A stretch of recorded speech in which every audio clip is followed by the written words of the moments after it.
Hi, my name is Anna Clorosi, and today I will be teaching a lesson on the ketogenic diet. I just want to first start out with stating my goal for this lesson, and it is to have you list the risks and benefits of the ketogenic diet. So I'm just going to jump right in. One of the first activities that I would like to do with all of my students is to fill out what is commonly known as a KWL chart, and I will pass these out to all of my students, but I created one specific for the ketogenic diet. And what it consists of are 3 columns: what I want to know, what I know, what I want to know, and what I have learned. And so the first 2 columns I want you to fill out right now. So you'll have like 3 to 4 minutes to do that. And then just do me a favor and please ignore the last column until the end where it says what I've learned. And for right now, I would like everyone to try and fill out at least 2 bullet points for the first 2, if not more. And if you don't know anything about the ketogenic diet, that is okay as well. And given that there are no students here right now, I'm going to go into the portion of teaching the educational material for my lesson. So what I would like to start out with is defining what the ketogenic diet is. Many different sources might have different ways of explaining the ketogenic diet, but the way that I will give you today is the common theme. So the ketogenic diet is a fad diet that many people have known about due to social media. It's really sparking its popularity due to celebrities sharing it on Facebook and Twitter and Pinterest with their success stories. Because 30 years ago, low carb diets were not popular. Fat was the thing that everyone was scared of. And then as time went on, recently the paleo diet has been very trendy. But in 2017, the keto diet actually surpassed the paleo diet and became more popular because consumers were getting to eat the things that they desire, such as the animal products that are included in the ketogenic diet. And that can include cheese and red meats, which people have never really seen in diets before. So along with that, the keto diet originated from doctors prescribing patients with epilepsy to eat the ketogenic diet because it is known to lessen the symptoms of epilepsy and having seizures, or even the number of seizures that people have. And as many different terms you can put it in the simplest terms possible, the ketogenic diet is a low carbohydrate, high fat content diet. And the reason why it's called the ketogenic diet is because your body goes into a chemical process called ketogenesis. And so I will go on later in the PowerPoint presentation to teach you more about this. But this is where the term comes from. So to explain a little bit more about the ketogenic diet and what it might look to a typical American of what they might be consuming on their plate right now. This represents a ketogenic plate and this represents my plate. So the keto plate is broken down into three macronutrients, with roughly 75% of the diet consisting of fat, 20% protein, and 5% carbohydrates. And then over here, you can see that roughly over 75% is carbohydrates, but it's broken down into fruits and vegetables, which is over 50%, and then a little bit over 25% is grains, with about 20% being protein. So as you can see, the protein contents are pretty much the same, but the carbohydrate and fat contents are very different. My plate considers dairy to be fat, and they don't even put it on the My Plate because it's so minuscule compared to how the keto diet is. So a large question that everyone tends to ask about the ketogenic diet, and that actually draws them to it, is what do they get to eat on the ketogenic diet? And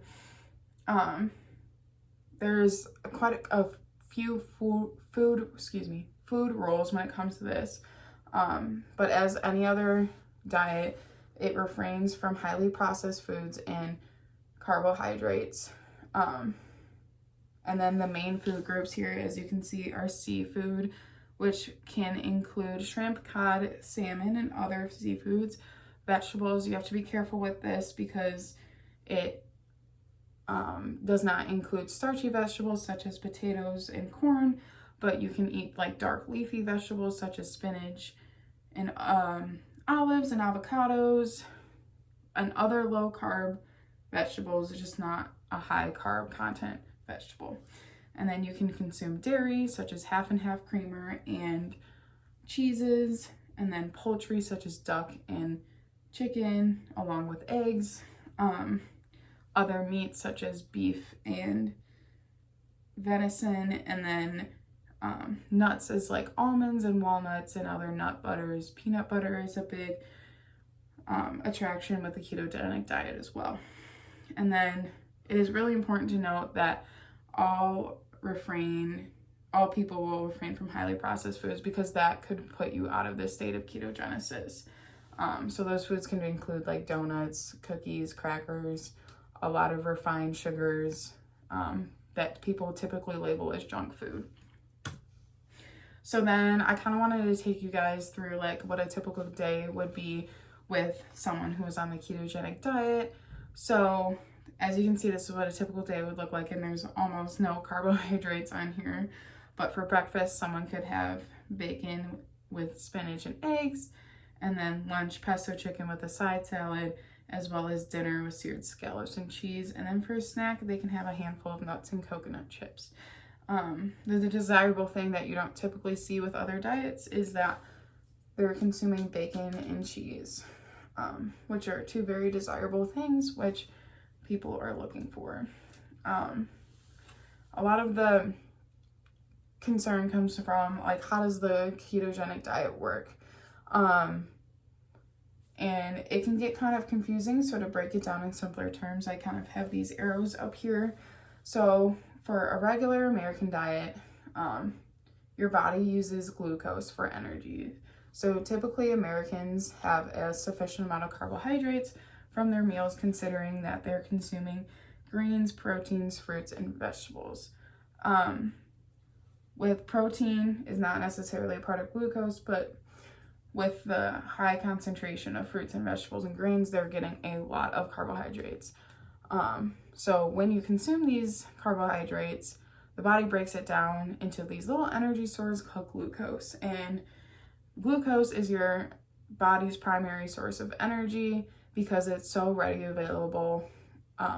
It's easy, it's there, it's the body's first choice to break down right away. And then where a lot of people get the extra fat from consuming a lot of carbohydrates, if their metabolism cannot keep up with the amount of carbohydrates that they're putting into their body, that's where they create fat. So all those extra carbohydrates are being stored as fat. And then insulin is the hormone that would break down the glucose. So that's kind of how the typical American diet works, is you consume carbohydrates, it utilizes it for energy, and then your body stores the rest as fat for later energy. And the ketogenic diet, your body goes into a state of ketosis, and pretty much this is when your body is resorting to other options besides carbohydrates, and is not ideal for your brain. Your brain gets kind of fuzzy, and we'll talk about other side effects later, but the body's next option is to break down the stored fat that we were talking about earlier. And this is when the hormone glucagon is released. And glucagon is the hormone that tells the liver to start breaking down fat anywhere in the body. And that fat is oxidized and broken down into energy called ketone bodies. And these act as your energy sources until your body gets more carbohydrates, or until the next time it gets carbohydrates, because that is its primary energy source. The body needs this energy in order for any of the brain to function, for a heart to beat, or simply just go for a walk. It just needs it for everything that your body does. So food is essential. But worst case scenario, it goes into survival mode and it will break down the fat that you already have and use those ketone bodies as energy. So moving on, just to recap a little bit, the body, when you're on a ketogenic diet, it goes into ketosis. It turns your fat into ketone bodies, and then your brain and other organisms function off of these ketones because it is the only energy source that it has due to not having those carbohydrates consumed from the diet. And that is the way your body survives. So kind of going into more of what are the benefits of the ketogenic diet. So a lot of type 2 diabetes patients will actually adapt to the ketogenic diet because it has been shown that it increases insulin sensitivity because type 2 diabetes patients will lose weight, therefore decreasing their number of fat cells, making insulin more sensitive and people able to these people being able to process sugar more, and their insulin responds better. Going on here, cardiovascular disease. They're considering that a lot of these people are losing fat very fast. Many patients are seeing better physical activity and increased heart health. So decreasing the amount of fat, you increase your heart health essentially. And then cancer, there's been a lot of anti-tumor effects for some cancers, and this can include colon, brain, breast, tumor, and lung. It also has been shown that because the body is consuming so much fat, to break it down a little bit better, fat is 9 kilocalories per gram, whereas carbohydrates are 4 kilocalories per gram. So when a person is trying to eat like a plate full of fat and a plate full of carbohydrates, they tend to eat less fat because it takes more energy to break that down. Therefore, they're becoming fuller faster. So it does suppress hunger, and people tend to eat less when they are on the ketogenic diet.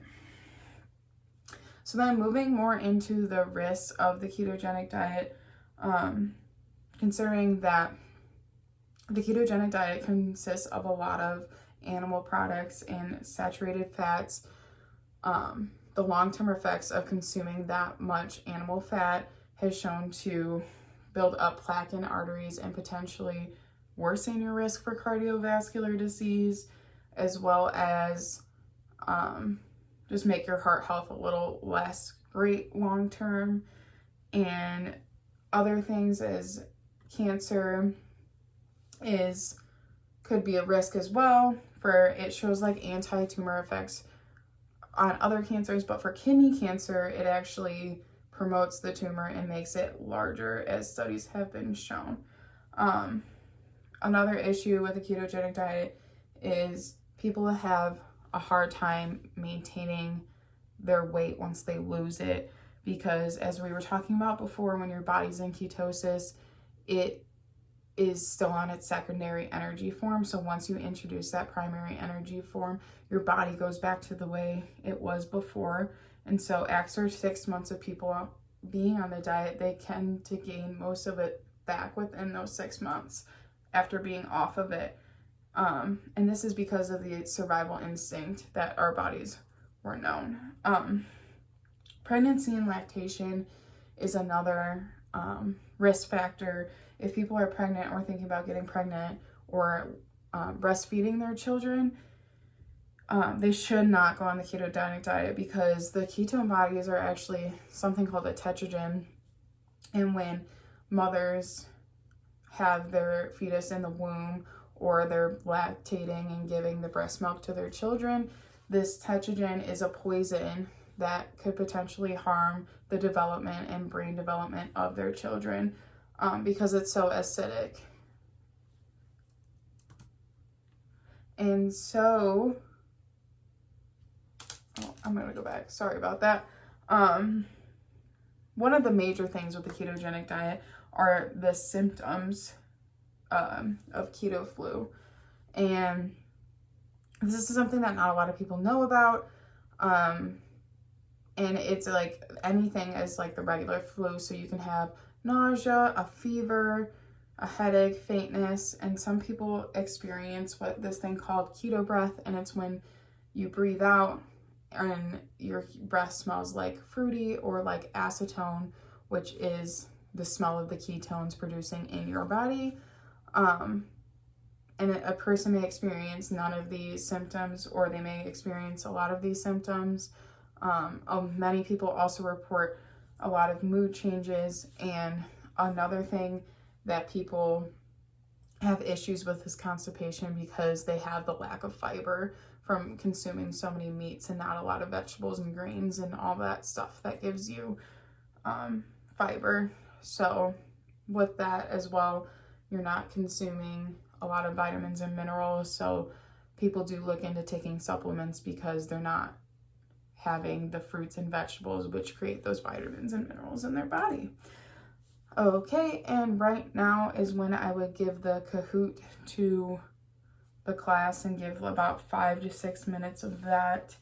I can click on it for now and just kind of show.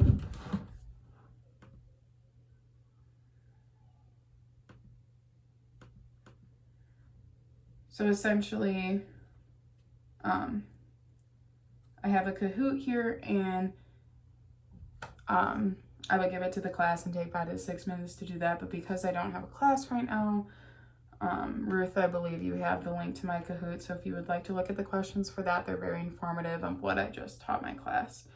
But moving on with that, if anyone has questions regarding that, just please let me know. And then just to wrap everything up, the ketogenic diet can have like so many different aspects to it, and it can kind of get confusing here and there. So just to put it all in conclusion, it is a high fat, low carbohydrate diet. Many people do have rapid weight loss, but then they have sustainability issues of keeping it off. And then while you're on the ketogenic diet, you're not using glucose for energy, you're using ketone bodies. And it is important before starting any drastic changes to your diet that you do consult with a registered dietitian or a doctor for any possible pre-existing health conditions as well. So now, again, I don't have actual students with me, but I would like everyone to fill out the what I learned portion of the PowerPoint presentation. Maybe it's from the column of what I want to know, and then I taught you about it. Or if you have any other additional questions, please let me know right now. But the last column, I would like everyone to reflect upon the last 10 minutes and just say what I learned. And we can take this time for anyone who has any last questions to just let me know, or just go ahead and reflect on everything that you just learned. And then I just would like to show everyone my citations. Thank you so much. Have a good one.